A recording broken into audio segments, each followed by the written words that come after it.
analyzed their attack, sir, and there is a danger. Should I have your ship standing by? Evacuate?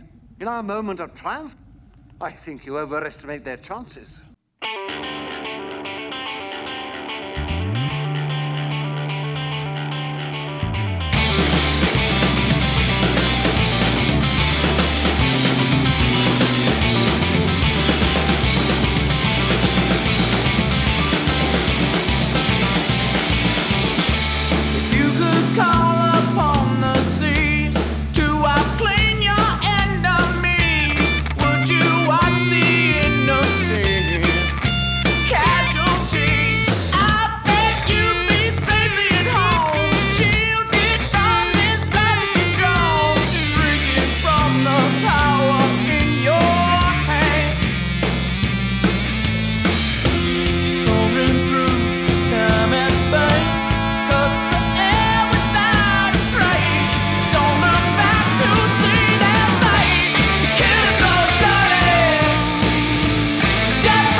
Greetings, Bucketheads! Mayvar Tigar.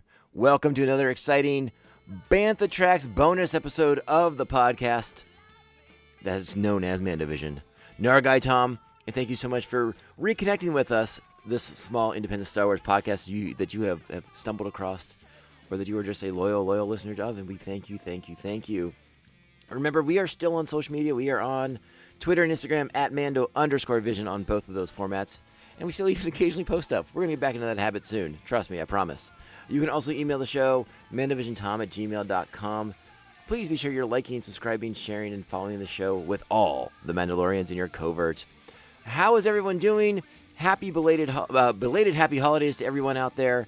This episode is sort of a year in review, sort of, but it's also a state of the podcast episode to kind of get all you wonderful listeners who have been so kind and supportive over the past, was it been 6 weeks since I think our last episode aired? And just kind of get everyone caught up to speed on what's going on here with the show and sort of what to expect moving forward into 2023. By and large, 2022 was a great year for Star Wars, and it was a great year for this podcast. We put out multiple episodes consistently throughout the majority of 2022, of which I'm very, very proud of because things did get challenging towards the middle of the year. And then we did have to shift to a one-show week, but we were consistent with that. We were doing one episode a week very, very consistently until right about the end of Andor, which coincided with Thanksgiving this year in the U.S. And then things got tumultuous. Things got hectic. Things got unpredictable. And that's sort of the nature of the beast sometimes with the holidays, the nature of my job, the nature of family, the nature of travel at the holidays. So, yeah, I didn't want to take 6 weeks away from the podcast, but unfortunately that was just the situation that laid out before us. And then I had hoped to come back and reconnect with everybody right before Christmas, but family situations had developed, and that didn't mean anything bad. Nothing bad happened. No tragedies. Nothing dark happened. There were just people in my home, and that precluded me from being able to sit down and do a really good episode of the show without having just constant interruptions throughout the course of me trying to talk into a microphone. And that, again, is just the nature of the beast. And we'll talk about... I apologize for that right now. We'll talk about what's going to happen moving forward, but I did want to kind of get back together with everybody and talk about this past year of 2022. A very prolific year for Star Wars. And I think I think Star Wars is in a really good place right now. I think we're coming off of a really big high with Andor to kind of close out this year. And, you know, the fandom itself of Star Wars is I'll use the word tumultuous again. It's a bumpy place sometimes, you know. Fans have their opinions, and they're entitled to those opinions. There's a toxic element that we've talked about before, and they're always going to sort of decry things that they don't like about everything that happens in Star Wars. But by and large, I mean, we got 3 Star Wars shows this year on Disney+. Now, if you look at things from a certain point of view, as they're known to say in Star Wars, there is something sort of funny. We got 3 new shows on Disney+ in the year 2022. I'm talking about The Book of Boba Fett, which again did start at the very end of 2021, but by and large, every other episode was in 2022. We got the Kenobi series in the spring, and then here in the fall we had the excellent, outstanding Andor series. But there's something to be said about our favorite movie series not being in screens since 2019, and that is, I mean, it sounds like they're making progress on Star Wars returning to cinemas in the future, but not the immediate future, not the super near future. It seems like there's progress on Taika Waititi's film. There may or may not be progress with Patty Jenkins moving forward on Rogue Squadron. Things are sort of nebulous and vague there, unclear at the very least. Is Rian Johnson still doing more Star Wars movies? I know half the people listening to this podcast say hope not, but I'm here for more. So what's going to happen with the films going forward? A lot of that's still up in the air. I mean, there's plans, things are happening, things are moving forward, but at a very slow glacial pace. But in the meantime, we're getting some really good content on the Disney Plus, and looking back, I enjoyed all the shows. They each did a specific thing that they were trying to do, and it worked for me. Did I want Boba Fett to be something more grandiose, something bigger and darker than it was? Yeah, of course I did. That's my take on the character. I wasn't consulted, so I'll take what I can get. And I got a pretty fun show, very much in the vein of The Mandalorian, though not quite as good, but still a fun romp with our favorite former bounty hunter, by all accounts, unless something changes. And, if the format is to move forward, like with the scheduling of Pedro Pascal and the rest of the people involved in The Mandalorian, if we were to alternate between Mandalorians one year and Book of Boba Fett another year to fill in the gap, I would be perfectly acceptable. Not acceptable. I would be perfectly content with that moving forward. So if they want to move forward with Book of Boba Fett, great. If they don't, that's fine too. But obviously Mando is where we're at. And enough of Boba Fett crossover with The Mandalorian to wet our whistles for the upcoming season 3, which is going to be just a few months away. So that was very, very nice.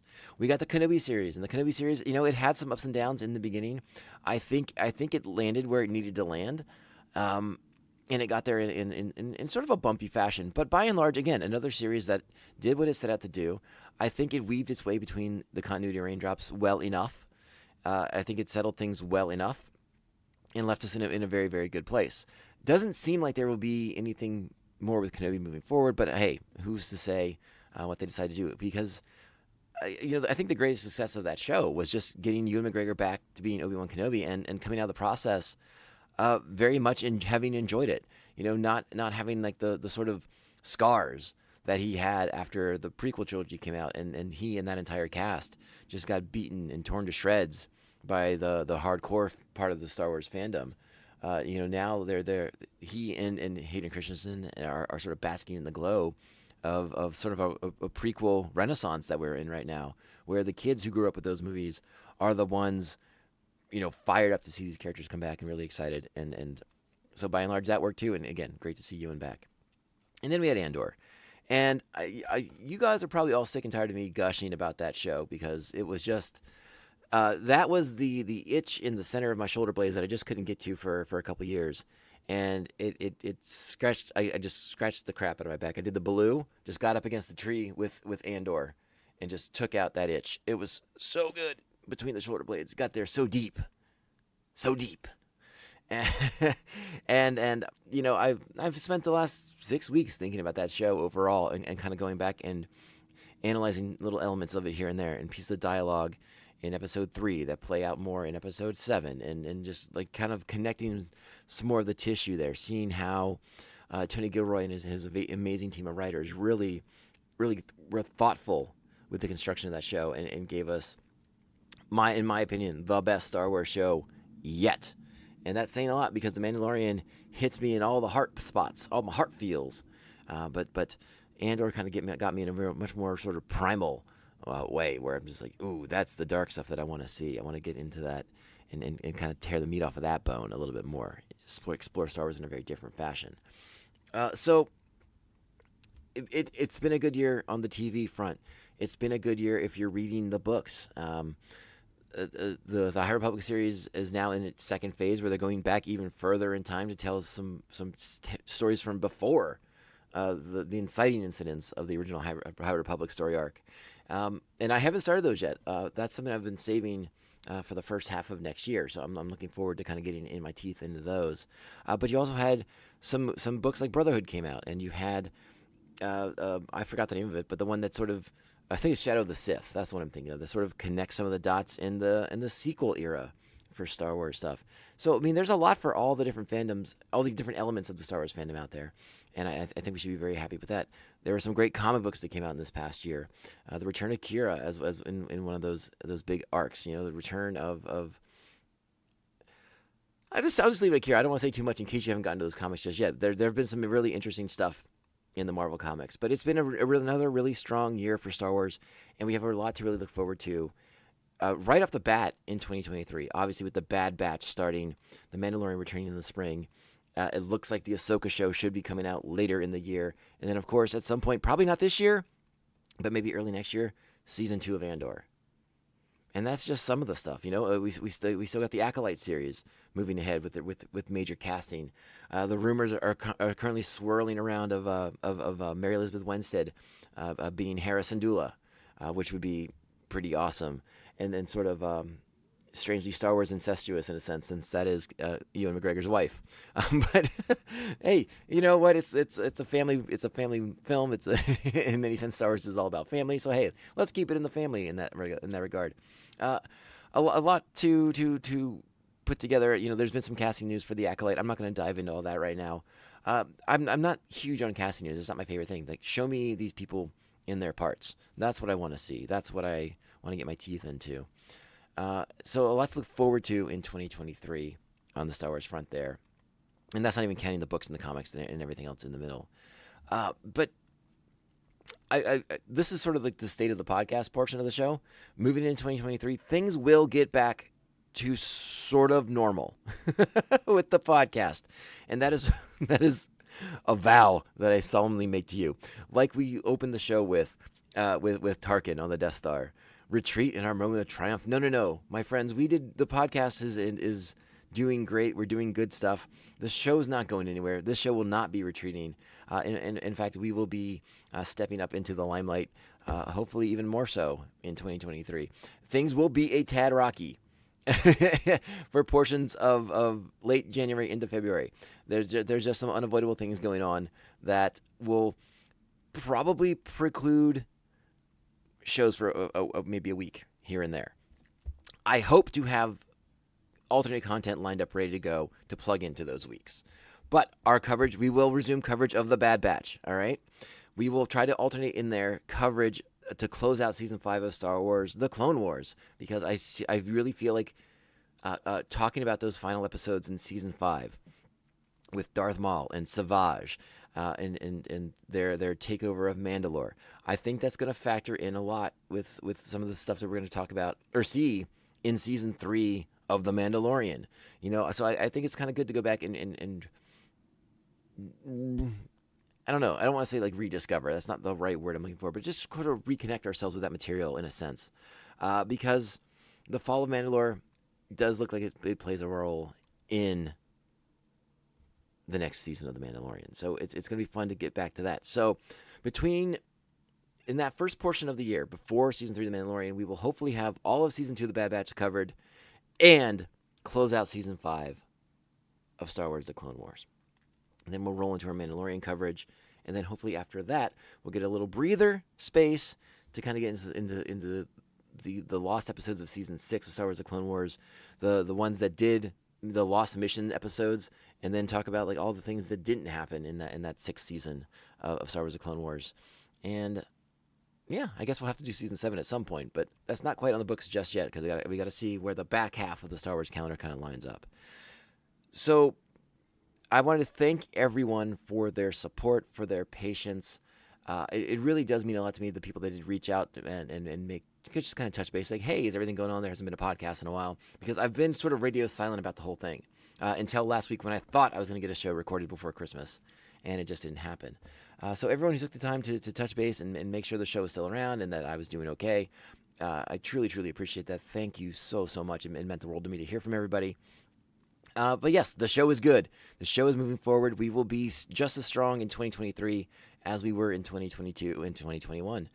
We are not going anywhere. We will not evacuate in our moment of triumph. Which I guess just means we're going down with the ship, like Tarkin did, but for better or for worse. So yeah, I think that's really all I had to say about everything. Yeah, like I said, it was sort of a year in review for Star Wars, but it was sort of a state of the podcast, and the state of the podcast is pretty good. Things should stabilize in the first portion. Well, I shouldn't say the first portion, but they'll stabilize more in January. There'll be a rough spot towards the end and beginning of February. But then again, I think things will normalize and we'll be able to get into a good pattern. Our release dates may change. I think that's something to be prepared for. But if you're subscribing to the show, it'll pop up to his feed when it's available. It could come out on Mondays. It could come out on Tuesdays, Wednesdays, Thursdays, Fridays. There's a lot of wiggle room right now on what release dates will be for the episodes. I can't promise that we'll be doing day of shows anymore. That may be out of my wheelhouse at the moment. That may be something I just can't make happen. Things at work have changed. My schedule has changed. And I'm just not sure I can make that happen. But we will try our best to make it as close to day of as humanly possible. We definitely don't want to go a week without talking about an episode of the show for whichever show is out at the time. Anyways, I think that is everything I have to say. Again, just a small episode to kind of catch everybody up, just to kind of talk again about Star Wars. Don't think that my love of Star Wars has diminished at all. I've been dying to talk about Star Wars in depth. But to really get into anything more complex right now would be foolhardy. So we're just going to wait until next week when we will start talking about the first 2 episodes of Star Wars The Bad Batch Season 2. And I'm very, very excited for that. So again, thank you all for your patience, for sticking with me, for being great supporters of the show. It means the world to me, and I will honor that support as best I can in 2023 moving forward. So thank you, friends. So great to hear from everybody and to be talking to you now. Really excited to be back behind the microphone. And this should be the beginning of the return to form for the podcast. So thank you. We will be back. I hope everyone has a great, wonderful, safe, happy New Year. Especially all you true members of Buckethead Nation. You know who I'm talking about. That's right. Strap on. Your buckets are strapped on. You're getting this show in the feed with your heads-up display, looking out at the world, listening to this podcast. The members of Buckethead Nation, you are the best. Thank you. All right, we're gonna close it up right now. This podcast only ends one way. This is the way. This is the way. This is the way. This is the way.